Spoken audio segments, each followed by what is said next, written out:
देशात पुन्हा एकदा पेट्रोल आणि डिझेलच्या दरात मोठी वाढ। पेट्रोलच्या दरात प्रति लिटर ₹2.61 तर डिझेलच्या दरात ₹2.71ची वाढ। गेल्या 12 दिवसातली चौथी दरवाढ। मुंबईत पेट्रोल आणि डिझेलचे नवे दर लागू। पेट्रोल आणि डिझेलच्या दरवाढीनंतर आता मुंबईत पेट्रोलचा नवा दर ₹111.21, डिझेलचा दर ₹97.83। पेट्रोल आणि डिझेलच्या वाढणाऱ्या किमतींच्या निषेधार्थ आम आदमी पक्षाकडून पुण्यात बैलगाडी आंदोलन। पुण्यातील मुख्य रस्त्यांवरून आपच्या कार्यकर्त्यांकडून बैलगाडीतून प्रवास करत आंदोलन। कार्यकर्ते बैलगाड्या घेऊन पेट्रोल पंपांवरही गेले। इंधनाच्या सततच्या दरवाढीच्या विरोधात हिंगोलीत काँग्रेसच्या वतीनं तीव्र आंदोलन। शहरातील इंदिरा गांधींच्या पुतळ्यासमोर काँग्रेस कार्यकर्त्यांचा ठिय्या। केंद्र आणि राज्य सरकारच्या विरोधात घोषणाबाजी। पेट्रोल डिझेलच्या दरवाढीच्या विरोधात वंचित बहुजन आघाडीचा अकोल्यात मोर्चा बंद। मोठ्या प्रमाणात बैलगाडी, घोडे आणि गाढवांचा वापर। केंद्र सरकारचा वंचितकडून निषेध। पेट्रोल डिझेलचे दर आणखी वाढणार, येतो ट्रेलर हे पिक्चर अभी बाकी आहे। खासदार सुप्रिया सुळेंचं सूचक विधान। गेल्या 6 महिन्यांपासून सर्वपक्षीय बैठक बोलावण्याची मागणी केली आहे, मात्र अजूनही बैठक नाही, सुप्रिया सुळेंचा आरोप। आम्हाला याचं काही आश्चर्य वाटत नाही। गेल्या 6 महिन्यातली राहुल गांधी, अखिलेशजी, ममता दीदी आणि आमच्या सगळ्यांची संसदेतलीच भाषणं जर तुम्ही काढून बघितली तर तुमच्या लक्षात येईल सातत्याने पेट्रोल डिझेलचे भाव प्रचंड वाढणार आहे। याच्यासाठी काय नियोजन आहे? तुमच्याशीच बोलताना मी भारत सरकारला विनंती केली होती की एक ऑल पार्टी मीटिंग बोलवा। जगात क्रायसिस चाललंय, भारतात इकॉनॉमिक क्रायसिस करून आपली इकॉनॉमी प्रचंड, आपली आर्थिक व्यवस्था ही कोलमाडेल काय अशी परिस्थिती आलेली आहे। देशात पेट्रोल आणि डिझेलची दरवाढ होणार हे आधीच सांगितलं होतं। देश डबघाईला येणार हे देखील राहुल गांधी म्हणाले होते, मात्र त्याकडे दुर्लक्ष करण्यात आल्याचा आरोप शरद पवारांच्या राष्ट्रवादीचे आमदार जितेंद्र आव्हाड यांनी केलाय। हा देश आर्थिक डबघाईला येणार हे गेले 6 महिने आम्ही सगळे सांगतोय। आता मात्र सर्वसामान्यांनाही झळ लागते। लोक मरतायत, खून पडतायत, लोक मारामाऱ्या करतायत, पेट्रोल पंपावरती दंगे सुरू होतील। अजून 4 दिवस थांबा, मुंबईमध्ये सुद्धा दंगे सुरू होतील पेट्रोल पंपावरती। वाशिम जिल्ह्यात सलग 11व्या दिवशी इंधन तुटवडा कायम। त्यात चौथ्यांदा इंधन दरवाढ झाल्यानं सामान्य नागरिकांना याचा मोठा फटका बसतोय आणि त्यामुळे ग्राहकांनी नाराजी व्यक्त केली आहे। परभणी जिल्ह्यात सलग 10व्या दिवशी डिझेल टंचाई कायम। शहरातील बहुतांश पेट्रोल पंपांवर डिझेलचा साठा संपला। एकाही पंपावर डिझेल उपलब्ध नसल्यामुळे वाहनधारकांचे मोठे हाल। नांदेड जिल्ह्यात पेट्रोल आणि डिझेलचा तुटवडा नाही, मात्र इंधनाचा तुटवडा निर्माण होण्याच्या भीतीमुळे ग्राहक खरेदी करतात अधिकचं पेट्रोल आणि डिझेल। ग्राहक आणि शेतकऱ्यांनी पेट्रोल आणि डिझेलचा साठा करू नये, प्रशासनाचं आवाहन। पेट्रोलचा या ठिकाणी नांदेड जिल्ह्यामध्ये कुठली टंचाई नाही। डिझेलची थोडी बहुत मागणी मोठ्या प्रमाणात वाढल्यामुळे डिझेलची टंचाई सदृश परिस्थिती निर्माण होत आहे, परंतु रोज या ठिकाणी आवक सरकारी तेल कंपन्यांकडून आहे, त्यामुळे कुठल्याही पद्धतीची टंचाई नाही आहे। परंतु लोकांची मागणी जास्त वाढल्यामुळे या ठिकाणी थोडी बहुत टंचाई जाणवल्याचे दिसत आहे। बुलढाण्यात 185 पेट्रोल पंपांपैकी 108 पंपांवर पेट्रोल आणि डिझेल उपलब्ध। 13 पेट्रोल पंप बंद। पॅनिक बुकिंगमुळे काही प्रमाणात टंचाई होत असल्याचा पंप चालकाचा दावा। जिल्ह्यातील चिखली तालुक्यात सर्वाधिक टंचाई। हिंगोली जिल्ह्यातल्या डिझेल टंचाई कायम। हिंगोलीच्या बोल्डा येथील पेट्रोल पंपावर लांबच लांब रांगा। शेतीच्या कामानिमित्त लागणारे डिझेल खरेदी करण्यासाठी ट्रॅक्टरच्या रांगा। इंधनासाठी लागलेल्या रांगांचे ड्रोन दृश्य समोर। पेट्रोल आणि डिझेलच्या दरात चौथ्यांदा वाढ आणि त्यामुळे ग्राहकांनी व्यक्त केली नाराजी। तर जळगाव शहरात पेट्रोल डिझेलचा पुरेसा साठा। पेट्रोल पंपांवर गर्दी नाही। कर्नाटकवरून वर्ध्याच्या देवळीतल्या कंपनीत कोळसा घेऊन आलेल्या ट्रक चालकाचा संशयास्पद मृत्यू। उष्माघातामुळे मृत्यू झाल्याचा संशय। नागपूर शहरासह जिल्ह्यात 5 बेवारस मृतदेह आढळले। उष्माघाताने त्यांचा मृत्यू झाल्याचा संशय आहे। शासकीय वैद्यकीय महाविद्यालय, मानकापूर स्टेडियम, भांडेवाडी, सावनेर आणि केळवत या परिसरात हे मृतदेह आढळले आहेत। विदर्भातील उष्णतेचा कहर अजूनही कायम। अकोला, अमरावती आणि वर्धा जिल्ह्यांसाठी हवामान विभागानं अतितीव्र उष्णतेचा इशारा दिलाय, तर नागपूर आणि चंद्रपूरमध्ये उद्यापर्यंत तीव्र उष्णतेचा धोका कायम. विदर्भात आजपासून नवतपाला सुरुवात. नवतप म्हणजेच उन्हाळ्यातील सर्वाधिक उष्ण असे 9 दिवस. नवतप हा 25 मे पासून 2 जुलैपर्यंत असेल. या 9 दिवसात उष्णतेची लाट, प्रखर सूर्यकिरणं आणि तापमानात मोठी वाढ होते. गेल्या काही दिवसांपासून उष्णतेमुळे विदर्भ पोळतोय. त्यातच चंद्रपुरातल्या ब्रह्मपुरी हे देशातील सर्वाधिक उष्ण शहर ठरलंय. ब्रह्मपुरीत काल 47.2 अंश सेल्सिअस तापमानाची नोंद झाली आहे. धाराशिवमध्ये भीषण पाणी टंचाई. 16 गावांना पाणी टंचाईच्या झळा. सध्या टँकरच्या माध्यमातून नागरिकांना पाणी पुरवठा सुरू. गडचिरोली जिल्ह्यात आजवरची रेकॉर्ड ब्रेक तापमानाची नोंद. सलग 5 दिवस उन्हाचा पारा 45 अंशांच्या वर. गडचिरोलीमध्ये तब्बल 46.4 अंश सेल्सिअस तापमानाची नोंद. भंडारीच्या मोहाडेत पाण्यासाठी रात्र जागून काढण्याची वेळ.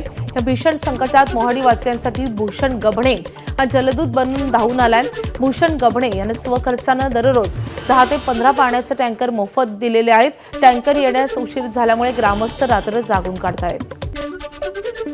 वर्धा जिल्ह्यासाठी उष्णतेचा रेड अलर्ट आणि त्यामुळे शहरातील रस्ते ओस पडलेत. उन्हापासून बचावासाठी लोक गारवा शोधतात. लोकांना पावसाची प्रतीक्षा आहे. नदीवर पोहण्यासाठी आणि स्विमिंग पूलवर नागरिक गर्दी करतायत.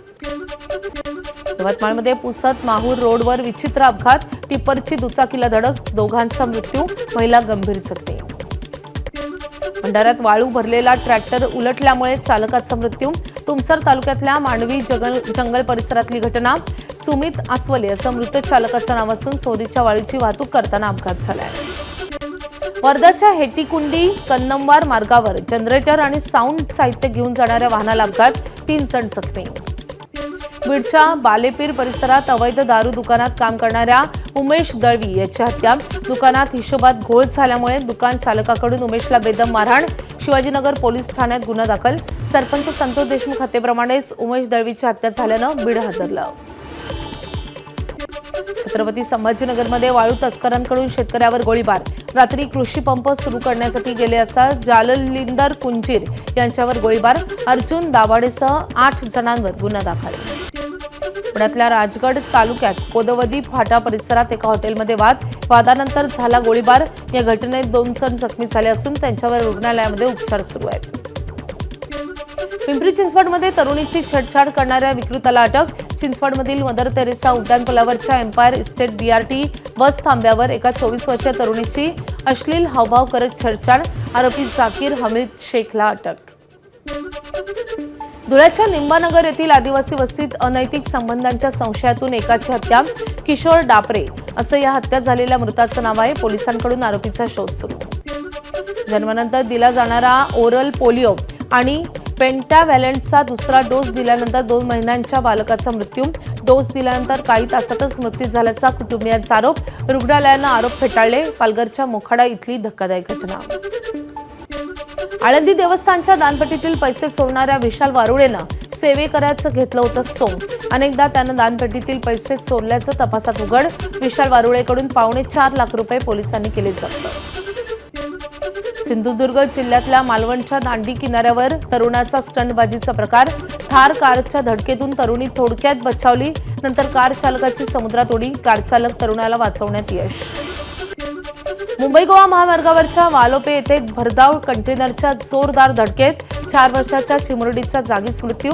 आईवडील गंभीर जखमी. संतप्त ग्रामस्थांनी 4 तास महामार्ग रोखला. भंडाऱ्यात मुलाच्या मृत्यूच्या धक्क्यानं वृद्ध आईचाही मृत्यू. लाखांदूर तालुक्यातल्या खैरना या गावातील घटना. 60 वर्षीय हिरालाल पचारे यांचं पहाटेच्या सुमारास हृदयविकाराच्या तीव्र झटक्यानं निधन. मुलाच्या निधनाचा विरह सहन न झाल्यानं 80 वर्षाच्या आईनंही सोडला प्राण. नागपूर येथील शासकीय मेडिकल कॉलेज रुग्णालयामध्ये खासगी लॅबचा सुसुळाट. रुग्णालयातील MSF जवानाकडून खासगी लॅबच्या कर्मचाऱ्यांना हटकण्याचा प्रयत्न. खासगी लॅब संदर्भात सुरक्षा रक्षकांना वारंवार कारवाई केल्यामुळे थेट MSF जवानाला जीवे मारण्याची धमकी. पुण्यातल्या इंदापूर तालुक्याला खडकवासला कालव्याचं हक्काचं पाणी मिळावं यासाठी सिंचन भवनासमोर बोंबाबोंब आंदोलन. खडकवासला कालवा पाणी संघर्ष कृती समितीचं आंदोलन. कृषी मंत्री दत्ता भरणेंचा मुलगा श्रीराज भरणेही आंदोलनात उपस्थित.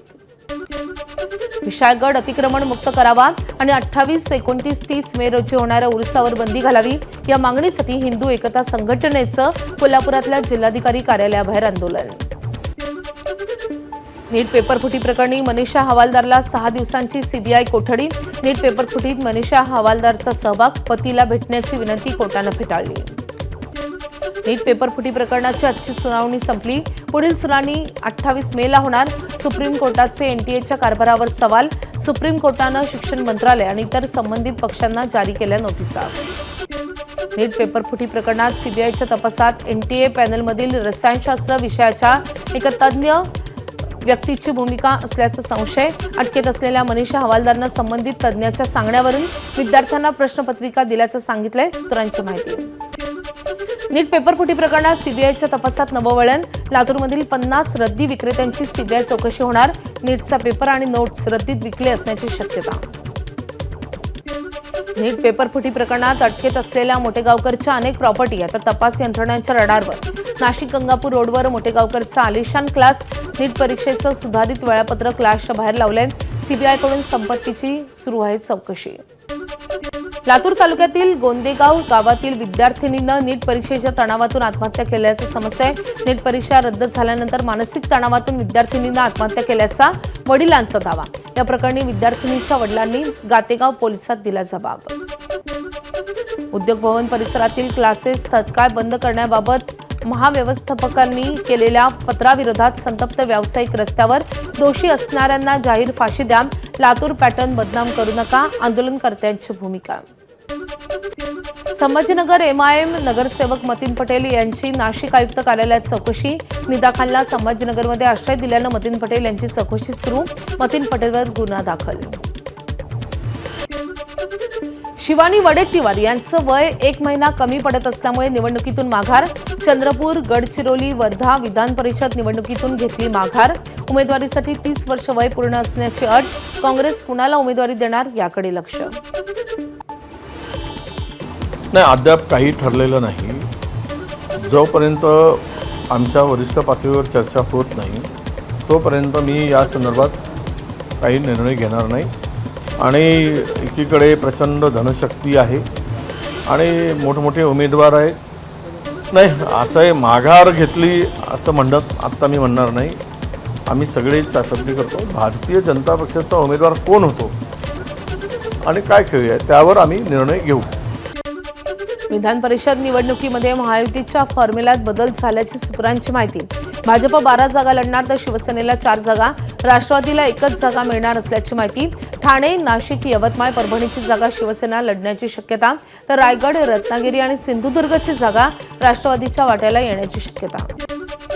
अहिल्यानगरमध्ये विधान परिषद निवडणुकीची रणधुमाळी. आजपासून नामनिर्देशन पत्र सादर करता येणार. निवडणूक शांततापूर्ण, पारदर्शक पार पाडण्यासाठी जिल्हा प्रशासनाकडून तयारी. शिवरायांचा आदर्श डोळ्यासमोर ठेवून आम्ही काम करतो. तुम्ही काँग्रेस आणि मुघलांच्या विचारानं चालता. आदित्य ठाकरेंच्या टीकेला आमदार संजय गायकवाडांचं उत्तर. आम्ही शिवरायांची पुस्तकं वाचलेत आणि आमच्या रक्ताच्या थेंबात कणात छत्रपती शिवाजी महाराज आहे. ज्या काँग्रेस आणि जी काँग्रेस मुघलांच्या आणि निजामांच्या विचाराने चालते त्यांच्यासोबत तुम्ही हातमिळवणी केली, त्यांच्यासोबत तुम्ही गेले. तुम्ही शिवरायांच्याच नाही बाळासाहेबांच्या विचाराला तिरंजी दिली. तुम्ही आम्हाला काही शिकवण्याची आवश्यकता नाही आहे. सनदी अधिकारी तुकाराम मुंढे यांची अन्न व औषध प्रशासनाच्या आयुक्तपदाचा पदभार स्वीकारलाय. 1.5 महिन्यांपूर्वी तुकाराम मुंढे यांची दिव्यांग विभागातून राज्याच्या आपत्ती व्यवस्थापन विभागात करण्यात आली होती बदली. तुकाराम मुंढे यांची 25वी बदली. उद्या रात्रीपासून जमावबंदी आदेश लागू होणार. जमावबंदी काळात आंदोलन, मोर्चे, सभांना बंदी. पेट्रोल डिझेलच्या दरवाढीमुळे पुणे शहरात मोठ्या प्रमाणात राजकीय संघटना आणि सामाजिक संघटनांकडे आंदोलन करण्यात येत असल्यामुळे जमावबंदी लागू केली का असा पुणेकरांचा संतप्त सवाल. अहिल्यानगर पोलीस मुख्यालयामध्ये मॉक ड्रिलचं प्रशिक्षण सुरू असताना हँड ग्रेनेड फुटल्यामुळे 4 प्रशिक्षणार्थी कर्मचारी जखमी. 2 जणांची बोटे गेली तर 2 कर्मचारी किरकोळ जखमी. नाशिकच्या सटाणा तालुक्यातल्या राहुड येथे शेतकऱ्याची आत्महत्या.